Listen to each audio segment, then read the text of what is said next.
Dans 3 jours aura lieu l'élection présidentielle en Algérie. Abdelaziz Bouteflika, l'actuel chef de l'État, a fait modifier la Constitution et brigue un 3e mandat. Selon toute vraisemblance, il devrait l'emporter. En Algérie, dont 70% de la population a moins de 30 ans, Nora Boubetra et Christophe Monteil sont allés à Tizi Ouzou, en Kabylie, à la rencontre des Béton Bled, un groupe de rap qui met en musique le désarroi de cette jeunesse. C'est le dossier de cette édition. مانيش حاب نصحى ونحل عينيا باش نشوف زمان بزاف قبيح مرمد فيه مود فيه بارانورمال نورمال موراني فيكاش هواي ريكوبيريو صحاور مورا اللي ضاعوا من صغر مانيش حاب نصحى ونشوف المساغر تشالي مرميه في الطرقه نتشالي ولا لو ما بان بلي باري فليفين بلاني باري روما ولا فيان. La jeunesse algérienne, ses joies, ses galères, le mal de vivre. Voilà 8 ans maintenant que ces rappeurs mettent des mots sur les états d'âme d'une génération qui se sent rejetée. Marwan, Yassine et Kamel ont moins de 30 ans et ils forment les Béton Bled. Donc là, c'est un petit box qu'on a aménagé. Rappeurs engagés, ils sont interdits de radio dans un pays où il n'est pas permis de tout dire. Alors, se sentent-ils concernés par l'élection présidentielle ? On se sent concerné, mais tu vois, tu peux rien faire, tu vois, t'es comme ça. D'accord, tu votes, d'accord, tu vas dans le bureau de vote, mais est-ce que... Mais chacun a son choix, chacun est libre, mais moi, personnellement, je ne voterai pas. C'est-à-dire, on se sent concerné, c'est vrai, mais est-ce qu'après les élections, ils seront concernés par nous aussi ?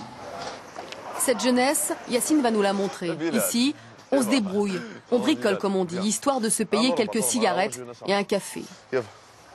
Bilal, c'est celui qui occupe le parc, il encaisse sur les voitures l'équivalent de 30 centimes d'euros. Sinon, c'est du marché noir, la débrouille, un peu tout, voilà.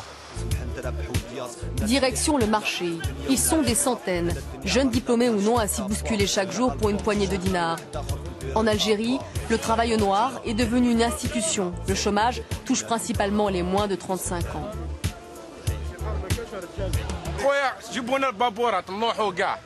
On va tous partir dans l'Algérie. Je m'étonne comment qu'un pays riche, qui a des richesses pétrolières, qui a des moyens, mais sa jeunesse est vraiment perdue, elle est en train de jeter eux-mêmes dans la mer et tout. Et le pouvoir ne voit pas des solutions pour cette jeunesse. Sans piston, difficile d'avoir une situation stable en Algérie. Yassine et Marwan ne travaillent que très rarement. Kamel, lui, a une licence d'anglais. Il enseigne dans une école privée à des jeunes de son âge. Salam alaikum. Bonjour. Ça va? Bien. Exercice number 1. You have to complete the following Kamel questions with. est en contrat d'insertion et c'est l'État qui est censé le payer. 80 € par mois. Okay. On travaille 4, 5, jusqu'à 6 mois pour toucher une seule paye. Et pourquoi vous faites ça alors? Juste pour ne pas être tué par le vide. Voilà quoi. Pour ne pas rôder dans la rue. Pour ne pas rester sans rien faire. Marwan, Kamel et Yassine ont des rêves simples dans une Algérie où ils ne trouvent pas leur place. Ils aimeraient vivre dignement, c'est tout.